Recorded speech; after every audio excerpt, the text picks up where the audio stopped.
여러분 반갑습니다. 권영규 권현 선생님입니다.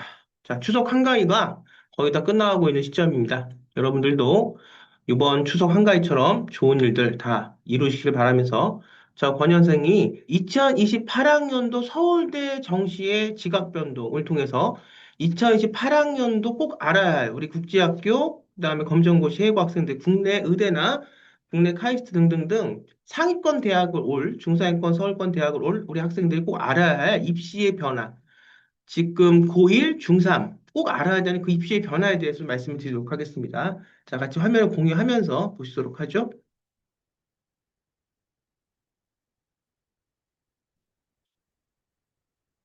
가장 지금 우리나라 입시에서 그동안 가장 중요한 한 축을 담당했던 게 수능입니다. 근데 이제 여러분도 아시겠지만 2028학년도가 되면 지금 그 과정이 이제 이루어지고 있죠. 그래서 제가 지금 미리 작년, 재작년, 또 3년 전 제가 영상을 좀 강의한 영상을 보시면 서울대 움직임을 통해서 또 다른 수도권 대학의 카이스트 등등등 대학의 움직임을 통해서 어떤 게 중요해지고 있는지를 누누이 말씀을 드렸습니다. 그러면서 고교학점제에 대한 말씀까지 같이 드렸어요. 결론부터 말씀을 드리면 지금 수능이라고 하는 어떤 기술적인 사고력이 점점 AI가 발달되면서 어떤 인간이 노동력을 통해서 뭔가를 할 수 있는 이런 것들은 이제 AI에게 점점 그 어떤 영역을 뺏기고 있는 그런 실정입니다. 그러면 여러분들도 지금 챗GPT를 사용하고 있는 우리 학생들이나 우리 학부모님들은 좀 아시겠지만 챗GPT한테 물어보면 챗GPT가 빨리 그 정보를 찾아서 우리한테 알려줘요. 그리고 그 정보의 내용이 꽤나 확률이 높은 정보들을 갖다 줍니다. 그럼 중요한 게 뭐냐? 질문을 내가 어떤 관점에서 어떤 각도에서 질문을 던지냐에 따라서 답은 챗GPT가 정확한 답변들을 우리에게 주거든요.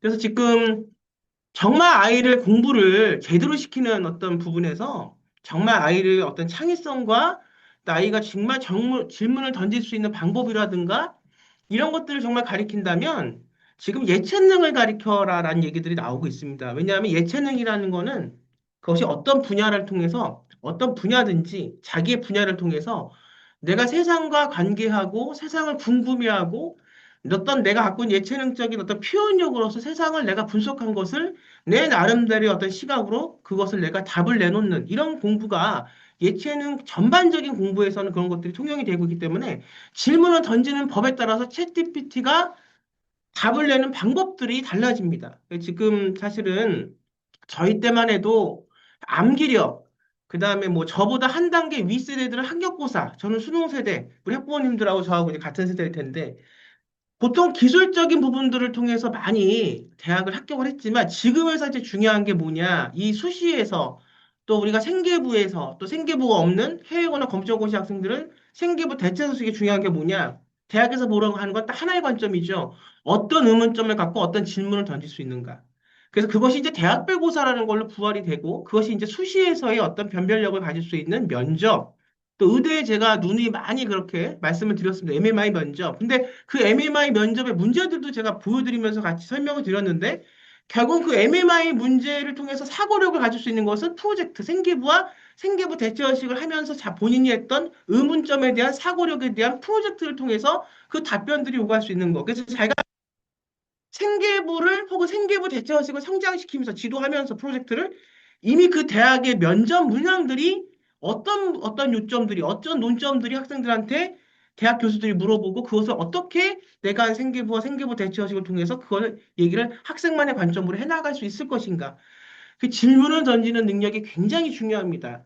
그리고 이것은 이제 멀지 않아 2028학년도부터 바뀝니다. 어떻게 바뀌냐 한번 볼게요. 자, 국민일보에 대한 기사, 10월 3일 날 나온 기사를 갖고 말씀을 드립니다. 학종 흡사해진 서울대 정시, 수능 영향력 대폭 줄여. 그래서 지금 5등급제 내신도 변별력이 없어지고, 그동안 봤던 수능도 변별력이 없어진다. 그럼 뭘로서 뽑냐? 생계부로서 뽑는다. 수능과 그 다음에 학종이 같이 이제 섞이는. 그런데 마치 우리가 수능 최소가 있는 일반형처럼, 교과 전형처럼 이제 그렇게 바뀐다. 이렇게 보시면 될 것 같아요. 그러면 바뀐다 하면 제도도 중요하지만 그 바뀌는 과정에서 대학에서 우리 아이한테 보는 관점과 평가 요소가 뭔지가 중요하죠. 그건 어떤 논리력이 중요한가. 그 지금 이제 일반적으로 보면 지역에 있는 학원들을 많이 다닐 기회가 저저번 연도 겨울부터 저한테 있었어요. 그래서 이제 보면 국어 선생으로 이제 지역에 있는 학원들 또 서울에 있는 학원들 다니면서 좀 다른 학생들하고 이제 만나볼 기회가 있어서 좀 수업을 진행을 하면서 같이 만나서 이렇게 얘기도 해보고 또 수업도 진행을 해보면 꿈도 없고 내가 뭘 하면 좋겠는지도 모르는 학생들이 거의 대부분이 그냥 그 내신 따기 위해서 학원에 앉아 있는데 그 학원에서도 전문성도 없어요. 왜냐하면 학원은 이제 아이들을 어쨌든 많이 받아서 어떤 일관된 어떤 프로그램 안에서 한 명 한 명이 중요한 게 아니라 여러 명을 놓고 가리키잖아요. 근데 보면은 학원에서 그 원장 선생들이 직접 가리키는 학원은 거의 없고 대형 학원을 써서 가리킨단 말이죠. 그러면 그 선생들이 뭐 전문성이 뭐가 있겠는가도 물론 중요하지만 어떤 교육을 하냐도 중요합니다. 근데 지금의 어떤 내신형의 교육들을 보면 틀에 짜여 있는 교육들을 해요. 지금 국문과를 아마 나오신 학부모님들 계실 텐데 지금 우리 자녀들이 중3, 고1 어떤 국어를 배우나를 보시면 예전에 저희들이 고등학교 때 30년도 더 된 우리들이 고등학교 때 배운 국어하고 별 다르지가 않다는 겁니다. 그 사고력도 그렇고 지문 어떤 텍스트도 그렇고. 근데 지금의 제가 서두에서 말씀드렸던 AI가 이렇게 지금 대세적인 어떤 판세로 올라오는 이런 어떤 시대에서는 그런 정도의 사고력을 갖고는 다 도태될 수밖에 없습니다. 결국은 무엇이냐? 생계부에서는 뭘 원하냐? 같이 이제 읽어보면서 같이 2028학년도부터 우리 아이들을 어떻게 변화시켜야 하는지를 좀 볼게요. 자, 서울대가 고1, 현재 고1이 치른 2028학년도 정시 모집에서 대학 수학 능력 시험의 비중을 대폭 줄인 것으로 분석됐다.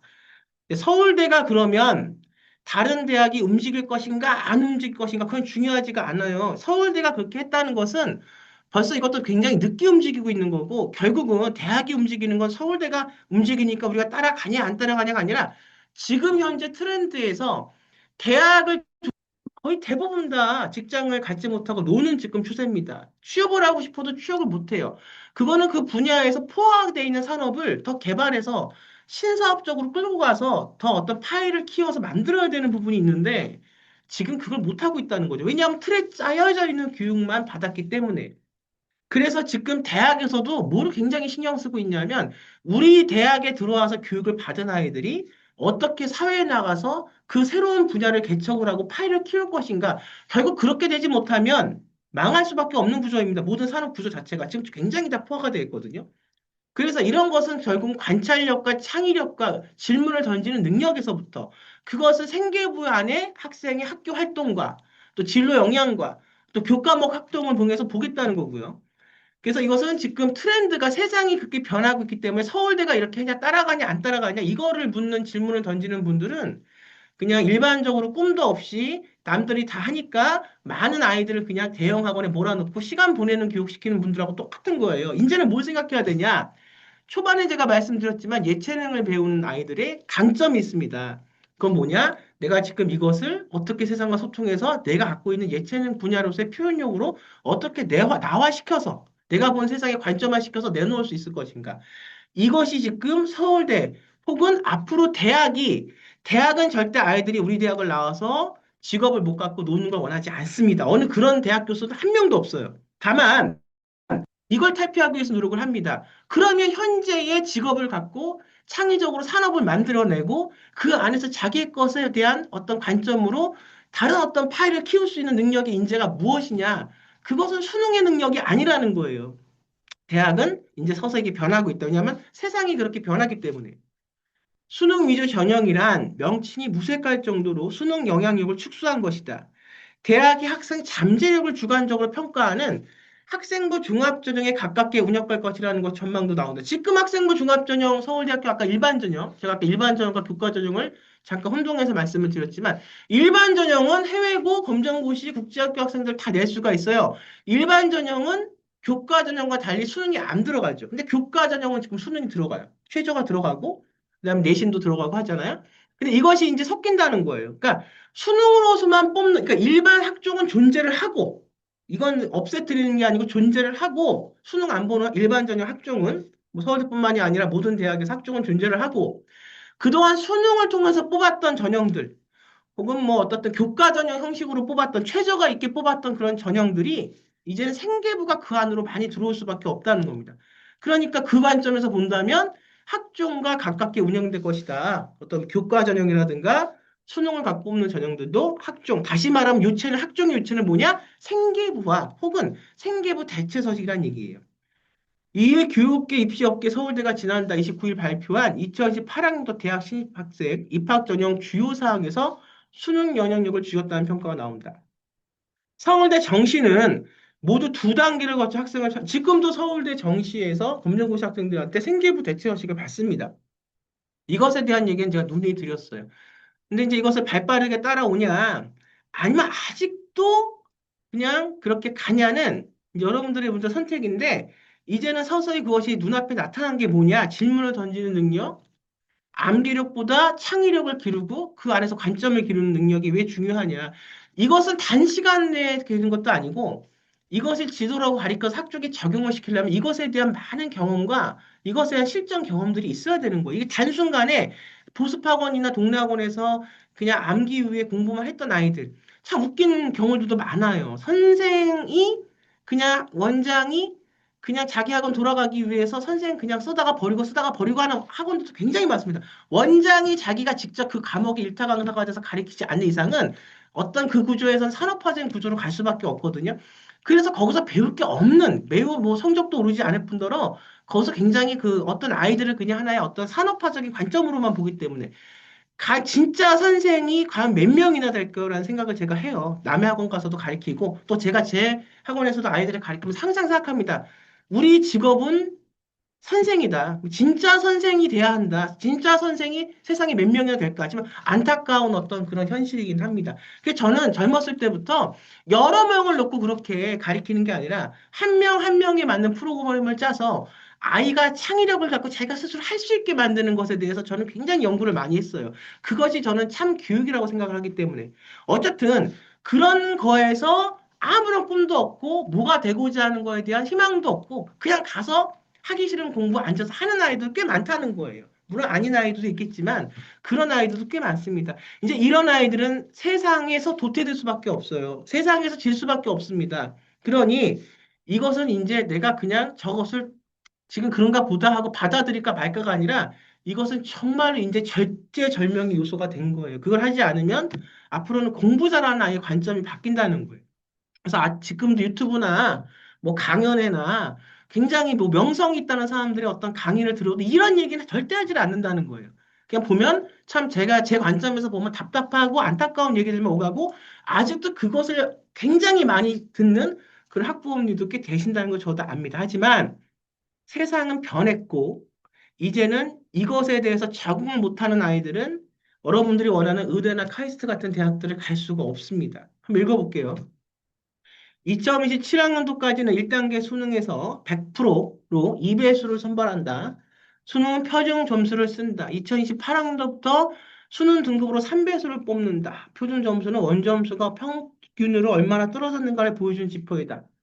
난이도에 따라 최고점, 원점수만큼이 120, 150점 사이가 형성한다.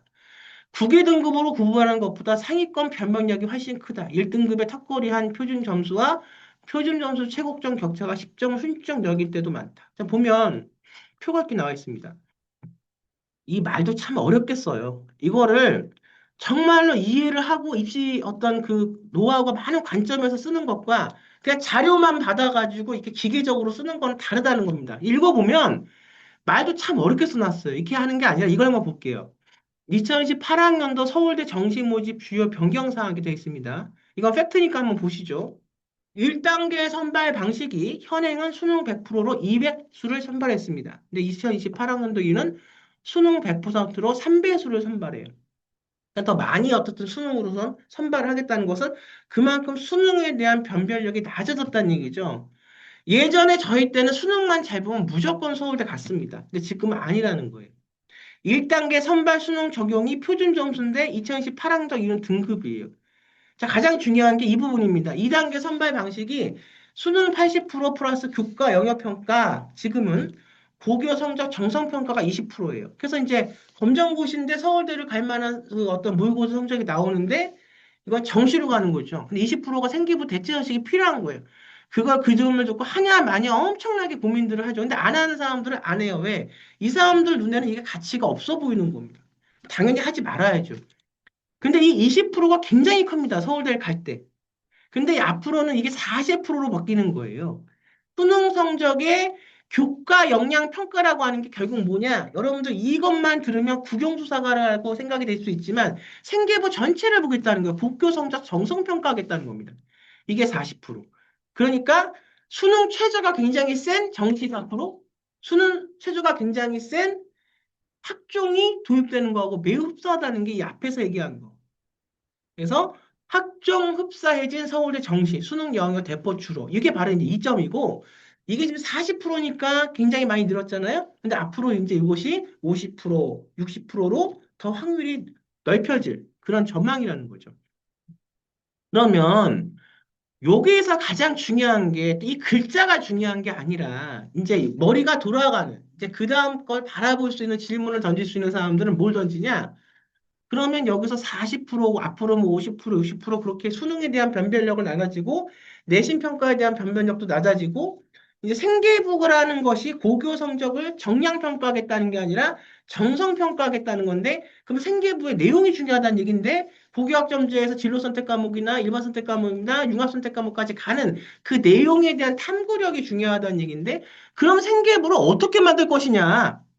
이걸 맨날 백날 무슨 어디 가서 해달라고 해서 누가 그걸 써주거나, 우리 아이는 공부해야 되니까, 수능 성적 공부해야 되니까 누구 맡기면은 헐값에 그걸 해주거나, 그런 데서 얼마나 정말 진정성 있는 탐구와 그런 데서 얼마나 가치 있는 얘기가 나올까도 나는 의문이라는 거, 솔직히.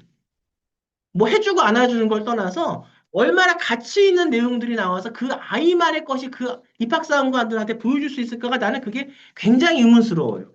그런데 그렇게 한다는 거예요. 제가 그걸 대부분 다, 저는 이 업계에서 25년, 거의 이제 30년 가까이 일을 했기 때문에 어떻게 타일은 어떤 데서 벌어지는 일들도 저는 굉장히 잘 압니다. 근데 제가 그동안 거의 이제 30년 좀 가까이 되는 기간 동안 그렇게 하지 않고 제가 아이가 스스로 할 수 있는 걸 가르쳐서 아이 스스로 프로젝트 할 수 있는 힘을 기르는 이게 굉장히 어떤 사람들 눈에 보이는 굉장히 동떨어진 얘기처럼 보일 수 있을 거예요. 근데 그렇게 하지 않으면 이 아이가 정말로 합격할 수 있는 그 어떤 그 관문에서 떨어져요. 특히나 의대나 뭐 카이스트 같은 그런 대학들은 이런 사고력이 없으면 절대 면접에서 합격할 수가 없어. 또 하나, 대학을 붙는 것도 물론 중요하죠. 하지만 더 중요한 게 뭐냐면 정말 선생으로서 그 학생 제자를 아끼고 정말 선생의 입장에서 본다면 붙는 것도 물론 중요한데 더 중요한 건 뭐냐? 가서 그 아이가 이 공부를 잘 할 수 있냐 아주 중요한 거예요. 그럼 이미 이것이 수능을 안 보고 이런 능력으로서 아이를 평가하는 전형에서 이 아이가 그걸 혼자 할 수 없는데 눈 가리고 아웅해서 대학을 들어갔다 친들 그 대학에서 그 아이가 공부를 할 수 있겠습니까? 물론 의대를 가면 학종에서 하는 공부하고는 전혀 다른 공부를 해요. 하지만 결국은 의대에서 하는 공부도 지금은 예전과 다르게 이런 융합력들이 필요하다는 거예요. 왜냐면 의대도 산업에 계속 분화되고 있기 때문에 그래요. 그래서 그 다음 이제 생각해야 될 게 뭐냐. 가리키는 사람 입장에서는 어떻게 하면 아이에게 맞는 주제, 아이가 생각할 수 있는 그런 질문할 수 있는 힘을 기르냐. 이게 굉장히 중요한 겁니다. 그것이 결국은 생계부 혹은 생계부 대체화식의 내용을 채우는 어떤 과정이기 때문에 그래요. 2단계 변화도 상당하다. 2027학년도까지는 수능 80%와 교과 역량평가 20%로 최종 합격자를 가린다. 교과 역량평가는 내신 등급뿐 아니라 학교 생활 기록부 전반을 정성평가한다. 내용을 본다는 얘기입니다. 우리가 대학에서 강의 들어가서 학생들 딱 보면 벌써 알아요. 이 학생은 머릿속에 뭐가 있는가. 그러니까 전공별로 막 모이잖아요. 전공별로. 물론 자율학부도 있고, 무전공 학부도 있고, 1학년 때, 2학년 때 잘 알아보고 3학년 때 전공을 정하자. 이런 학교도 있지만, 학부도 있지만, 대부분 다 자기 전공으로 들어온단 말이죠. 그러면 수업 시간에 아이들하고 얘기를 해보면 학생들하고 알아요. 제 머릿속에 뭐가 들어가 있는가.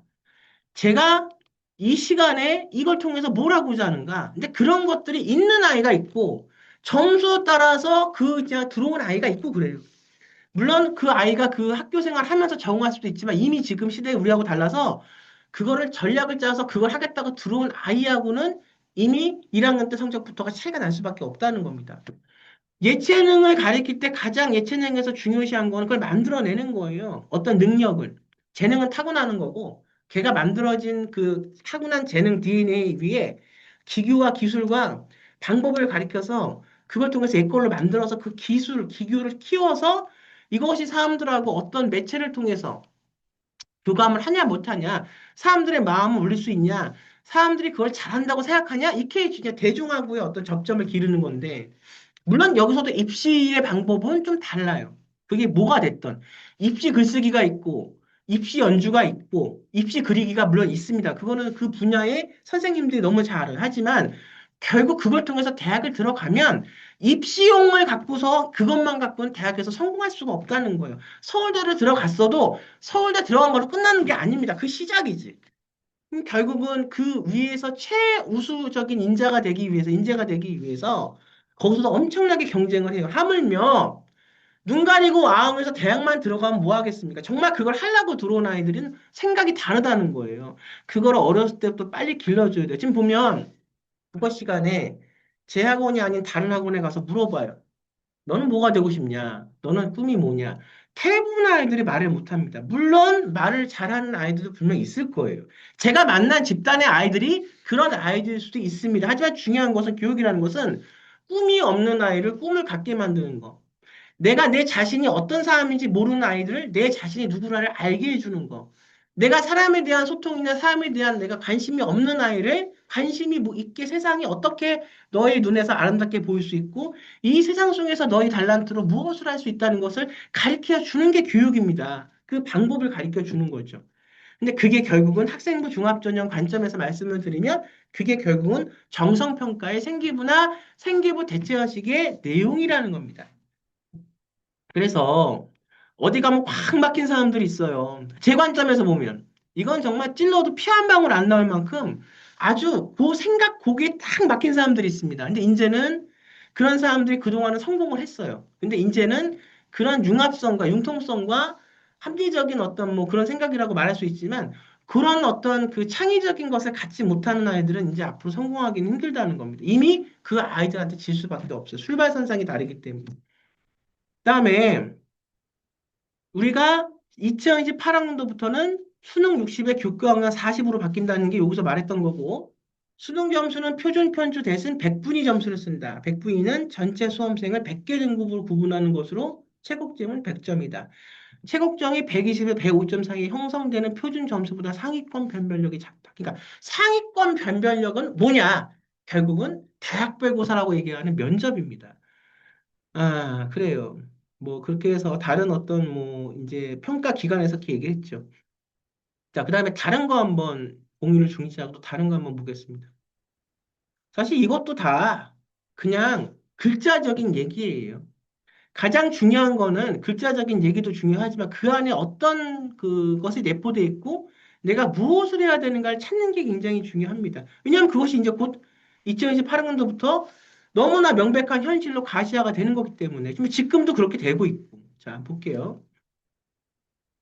과학고 영재고 화들짝 서울대 정시의 지역균형 없앤다. 정시의 지역균형이 있었어요. 수시학종으로 지역 인재 선발한다. 이것도 한번 읽어볼게요. 서울대가 지역 인재 선발을 늘리기 위해서 입시에서 정시 모집 수능 위주 전형을 없애고 수시 모집 학생부 전형의 선발 인원을 확대한다. 이것도 그냥 그런 추세인 거예요. 뭐 서울대가 그래서 나은 대학들이 따라 할까 안 할까를 생각하는 사람들은 관점이 다른 거예요. 그러니까 저 같으면 지금 추세라는 거는 명백하게 보여. 이건 누구나 다. 이거는 어떤 생각을 갖고 있는 사람들이건 정말 교육에 관심이 있는 분들이라면 어떻게 지금 세상이 변해가고 있다는 것은 보입니다. 그러면 저는 트집을 잡아서 끌어내릴 생각하는 게 아니라 저 같은 경우는 저도 학부모기 때문에 우리 아이를 어떻게 하면 이 세상과 소통하고 자기의 달란트를 갖고 최대로 이 세상 속에서 행복하게 자기의 것을 갖고 사람들과 소통하면서 살 수 있는 아이로 행복한 아이로 만들 수 있을까? 저는 그걸 생각하거든요. 그러니까 보는 관점이 다른 거예요. 이걸 통해서 아, 학생부에서 인바를 선발하고 확대하는구나. 이렇게 보면 그 선발하고 확대하면 거기서 보이는 것들에 대한 다음으로 넘어가는 장점들을 봐야죠. 서울대는 2028학년도 대학 입시부터 정시 모집 지역 균형 인형을 폐지한다고 19일 밝혔다. 그래서 이것을 보면 서울대는 이러한 결정의 배경을 공공성과 다양성 실현, 학교 교육을 성실하게 이수한 우수인재를 선발한다는 전형의 취지를 충실. 여기서 말하는 학교 교육을 성실하게 이수한다는 것은 우리 때는 ABCD A학점, B학점, C학점, 점수였어요. 근데 지금은 점수 플러스 그 점수에 관련돼 있는 여러 탐구력들, 사고력들, 소통, 어떤 리더십들, 이런 것들이 같이 이제 평가를 받는다는 얘기고, 정시묘지 기억균형 전형은 그동안 대학 수학능력, 수능 성적을 고려한 학생의 특성상 수도권 쏠림 현상이 나타날 수밖에 없다는 지적을 받아왔다. 서울로 많이 몰리는 이유는 그렇게 호텔까지 잡아가면서 그렇게 학원에 수능을 잘 봐서 대학 좋은 데를 갔어요. 그러고 나서 그 배운 것이 대학에서 얼마나 적용이 되는가. 사실상 이거 엄청난 시간 낭비고 돈 낭비예요. 물론 고등교육 과정에서 배워야 할 기본적인 것들을 건너뛰자는 얘기가 아닙니다. 근데 이제는 눈에 보이는 텍스트는 그 배우는 것들만 배워서 잘 시험만 봐서 수능에 가서 점수 잘 봐서 대학 가면 됐어요. 근데 이제는 그 뒤에 것이 더 있다니까요. 그래서 그냥 거기서 끝나는 게 아니라 정말 대학을 갈 수 있는 생계부 대처식을 만들려면 아이가 탐구력을 갖고 사고할 수 있는 힘을 길러줘야 된다는 거. 이게 그냥 무슨 논술, 여러분들이 잘 아는 무슨 플라톤 논술, 여러분들이 잘 아는 무슨 논술 이런 사고력이 아니고 이건 정말로 학종을 할 때 내가 내 관점을 갖고 그걸 통해서 내가 더 심화시켜 갈 수 있는 그런 능력. 그것이 고등학생이니까 전문성은 당연히 없죠. 하지만 고등학교 관점에서 그 능력을 타고 심화할 수 있는 능력을 가르쳐야 된다는 건데, 그거는 솔직히 말해서 지금 몇몇 자사고, 정말 능력 있고 의미 있는 어떤 자사고나 이런 데서 만드는 그런 프로그램, 뭐, 우리가 뭐 좋은 어떤 자사고들 몇몇 학교들이 전국에 있잖아요. 그런 학교 빼고는 거의 그런 교육을 하고 있지 않아요. 그래서 이게 어렵다는 겁니다. 여태까지는 일반적인 학과는 그냥 제가 아까 서두에 말씀드린 대로 그렇게 어중저중해서 보내는 분들도 물론 있어요. 근데 그런 분들을 제가 말씀드리는 게 아니라 의대, 그다음에 카이스트 이런 데에 가려면 그런 사고력이 있어요. 근데 솔직히 말해서 지금은 서울권에 있는 대학만 간다고 해서 예전처럼 좋은 대학을 간 게 아니라 지금은 서울권에 있는 대학은 그냥 기본이고 이제는 정말 탑상위권의 대학을 가야지만 살아남을 수 있는 시대가 됐고, 탑상위권의 대학에서도 정말 좋은 학과를 가야지만 살아남을 수 있는 점점 더 경쟁력이 엄청나게 치열해진. 그러니까 우리가 배울 때는 서울권에 있는 대학만 가면 어떻든 성공했다. 그럴 수도 있어요. 근데 지금은 사실상 제가 입시를 오래 한 선생님 입장에서 봤을 때 물론 대학의 색깔이 인생의 전부는 아니겠지만 어쨌든 그 대학을 타고 전공을 타고 올라가서 그 분야의 프로페셔널 어떤 전문가가 되고자 한다면 내가 뭐 경영학과를 갔는데 다른 걸 하거나 이런 게 아니라 내가 정말 그 길을 어려서 걸어서 그 분야의 최고 전문가가 되고자 한다면 대학은 정해져 있어요. 그 대학을 그 학과를 가지 못하면 사실상 이제 힘들어지는 시대. 그러니까 다시 말하면 현실적으로는 굉장히 경쟁이 사실 더 치열해진 겁니다. 그래서 그렇게 일반적인 대학을 나와서 수많은 학생들이 취직을 못하고 있는 이런 현실은 그만큼 더 경쟁이 치열해졌다는 거예요. 그럼 자, 한번 생각해 봅시다. 부모 입장에서, 선생 입장에서 내가 맡고, 내가 가리키고, 내 아이들은 어쨌든 그런 데서 벗어나서 자기가 하고자 하는 것을 빨리 찾고 거기서 전문가가 되기 위해서 노력을 하는 게 맞죠. 이렇게 좀 더 이기적으로 생각해 보면 왜? 이렇게 경쟁이 치열해진 세상이니까 옛날처럼 서울권 대학만 나오면 취직이 되던 세상이 아니니까 이미 그건 20년에 끝났죠. 30년 전에 끝났습니다. 그래서 자꾸 신사고력을 갖고 본인의 어떤 유사한 접점된 분야에서 새로운 산업을 자꾸만 창조하고 만들어내는 능력이 중요한 거고 기업들도 그런 걸 지금 찾고 있어요. 근데 이것은 기존의 수능형 사고에선 절대 나올 수가 없는 부분입니다. 대신 서울대는 수능 최저학력 기준을 적용하지 않은 수시모집 지역 균형 전형의 선발 인원을 확대한다. 고개발 추천 인원은 2명에서 3명으로 늘어나고 자율형 사립고 외국어 국제학교 과학교 영주학교 학생 지원할 수 있고 이건 딱뭐 지역 인재 선발해서 뭐 일반고 학생들만 우리가 할 수 있게. 그래서 예전에 그 학교장 추천 전형 그러면 내신 좋은 아이들만 이제 갔죠. 이제 그것도 사실은 의미가 없어요. 대학에서 정말 바라보는 관점은 고등학교에서 공부 잘하는 아이가 대학에 와서도 계속 공부를 잘하라는 그런 어떤 보장이 없습니다. 고등학교의 공부와 대학의 공부는 다릅니다.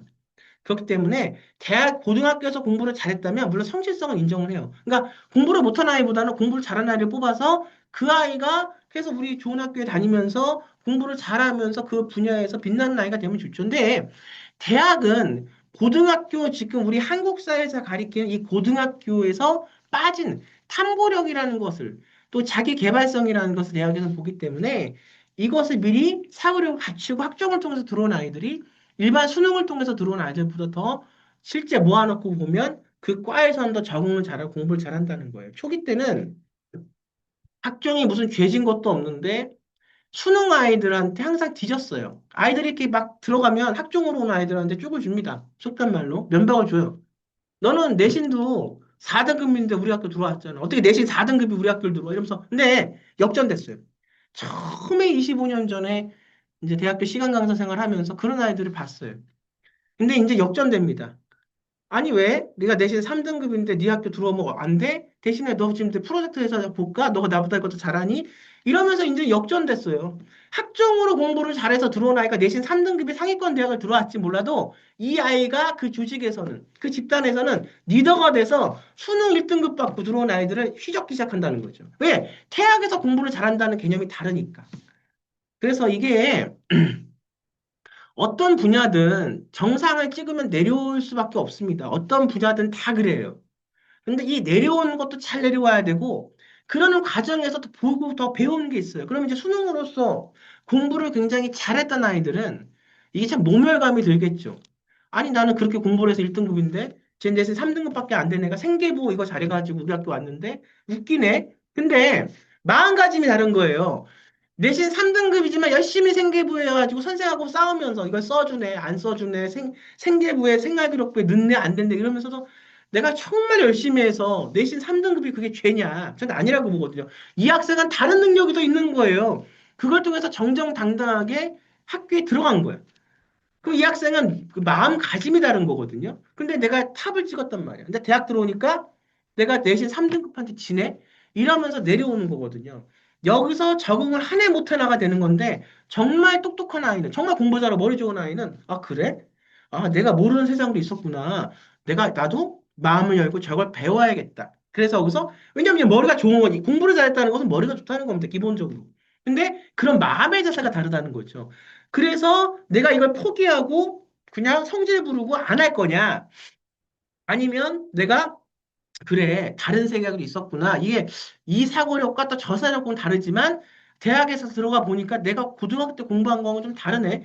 내가 돈 들여서 시간 들여서 수능에서 공부한 거하고는 다르게 대학에서는 다른 사고력을 갖고 평가를 하네. 배워야겠다. 재밌겠다. 내 걸로 만들어야겠다. 이런 아이 다른 거고. 정말로 앞에 탑 퀄리티를 찍는 아이들은 어떤 아이들이냐? 후자예요. 그리고 그것은 비단 대학교 생활뿐만이 아니라 직장 생활을 하던 내가 사업을 하던 내가 교수가 되던 뭐가 되던 연구원이 되던 앞으로의 그런 어떤 갈등들 그런 어떤 위기 사항들을 잘 관리하고 배워서 희망을 갖고 앞으로 나가는 아이들이 그 분야의 전문가가 됩니다. 어느 전문가든지 어느 분야든지 갈등 사항과 위기가 없을 수는 없어요. 그걸 어떤 마음으로 받아들이고 어떻게 하냐에 따라서 거기서 남냐 아니면 거기서 도태되냐가 결정되는 거예요. 그래서 이렇게 된다는 말씀을 드렸습니다. 뭐 이제 보면 지금 뭐 이런 것도 있어요. 자,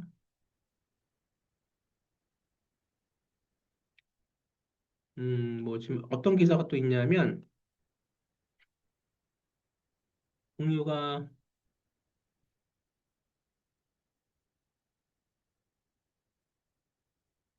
공유가 되면 한번 같이 볼게요. 뭐 이런 기사도 있습니다. 2020 정시학대 이후 고교 자퇴 4년째 상승, 2024학년도 2.05%, 뭐 수능 올인 전력 자퇴 10화, 뭐 이렇게 되고 있습니다. 그러니까 뭐 정시가 확대되니까 학생들이 이제 뭐 자퇴를 많이 하고 검정고시 봐서 정시로 대학 가는 학생들이 많이 늘었다. 그래서 이제 일부에서는 자퇴생이 증가하니까 공교육이 붕괴화된다. 근데 저는 그래요. 공교육이고 사교육을 떠나서 어디가 뭐 정말로 이렇게 뭐 옳고 그름이 교육에는 그런 게 세상 살면서 옳고 그름이라는 것은 그렇게 쉽게 정할 수가 없다고 저는 생각하거든요. 다시 말하면 대학에서 공부를 가리키는 교수들도 그럼 그게 공교육인가? 뭐 대학이니까 공교육이지만 그 교수들은 다 외국에서 사립대학에서 다 사교육받고 공교육 쪽으로 와서 교수가 된 사람들. 다시 말하면 공교육과 사교육이라는 것을 놓고 학교니까 공교육이고 학원이니까 사교육이다. 이게 아니라는 거.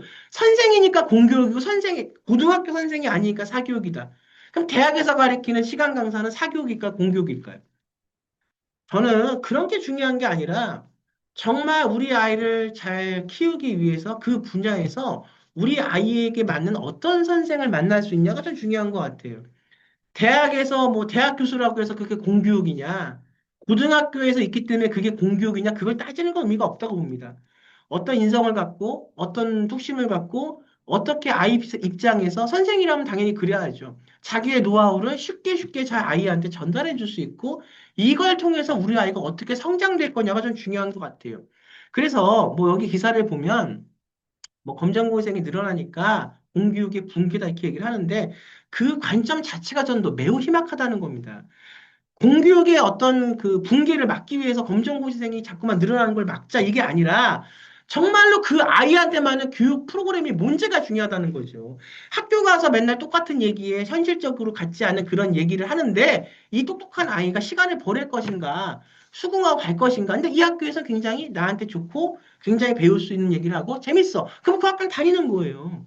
이게 많은 사람들이 자기 인생을 선택할 수 있는 권리가 있는 거거든요. 그래서 공교육의 붕괴를 막기 위해서 검정고생들이 많아지면서 그러면 안 된다. 이건 사실 저는 매우 빈약한 논리라고 생각을 하고요. 공교육이 붕괴냐 아니냐는 내 입장에서 상관이 없는 거예요. 우리 아이 입장에서. 우리 아이가 아까 말씀드린 대로 어떻게 경쟁력을 갖고 2028학년도 이후에는 이렇게 지금 변하는데 그러면 그 변할 때 준비할 게 분명히 있고 변화가 한다는 것은 새로운 걸 준비해야 된다는 얘기거든요. 그리고 그것을 적응하지 못하면 그 변화의 바람에서 밀려난다는 얘기거든요. 기존에는 학력고사 시대 때는 학력고사식의 사고력이 수능 때는 수능식의 사고력. 그래서 그렇게 일타 강사들한테 쌓고 가면서 시간과 금전을 같이 하면서 그렇게 그걸 배우기 위해서 그래서 어떤 단가반은 그렇게 박 터지는 거 아닙니까? 이제 그 시대는 이제 지났다는 겁니다. 정말로 그 시대는 지났습니다. 우리 아이는 나는 다른 사람과 다르고 내가 할 수 있는 어떤 방법과 관점이 다른 사람과 똑같은 게 아니라 우리 아이만의 관점에서 그 상의력과 사고력을 공부할 수 있는 그것이 제가 말씀드렸던 플라톤 논술 이런 게 아니라는 겁니다.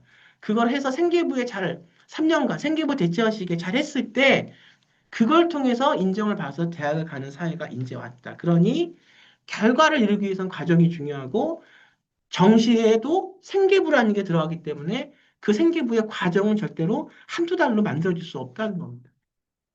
제가 말씀드린 거는 그동안 일관적이게 이 말씀을 20년 전부터 25년 전부터 드렸어요. 그러면서 점점점 제가 말한 대로 지금 이렇게 되고 있어요. 물론 뭐 제 살아생전에 제가 생각한 대로 100% 그렇게 될지는 모르겠어요. 왜냐하면 뭐가 자꾸 이렇게 가려고 그러면 기존의 보수적인 것들이 자꾸만 맞기 때문에. 하지만 이미 세상은 변했고 국내에서는 이제 경쟁하는 건 의미가 없어요. 우리는 해외에서 또 우리가 전체적인 어떤 경쟁 구도에서 경쟁을 해야 되기 때문에 우리 아이가 살아남으려면 국내에서 경쟁하는 건 별 의미가 없다. 해외에서 그러려면 다른 어떤 선진 국가들이 바라보는 그 프로그램이 뭔지를 봐야 된다는 거 말씀을 드리면서 그동안 제가 그 숱하게 영상은 한 600개가 올라가 있습니다. 이걸 통해서 잘 보시면 어떤 흐름을 받고 그 흐름 속에서 어떤 전략으로 공부를 하면 2028학년도 이후의 변화는 대학별 고사 위주의 그 사고력을 갖출 수 있는가, 질문과 답하는 힘, 소통하는 능력, 세상을 따뜻한 관점으로 바라볼 수 있는 능력, 이것이 결국은 학종에서 내용을 만들 수 있는 무기다라고 말씀을 드리면서 이 어떤 프로그램을 꾸준하게 잘 공부했을 때 우리 아이는 대학에서 원하는 인재로서 이렇게 변한 입시 과정을 성공할 수 있다는 걸 다시 한번 말씀을 드리면서 추석 연휴 잘 마무리하시고요. 저는 또 다음에 또 좋은 내용 갖고 여러분들 만나 뵙도록 하겠습니다. 자, 여러분, 감사합니다.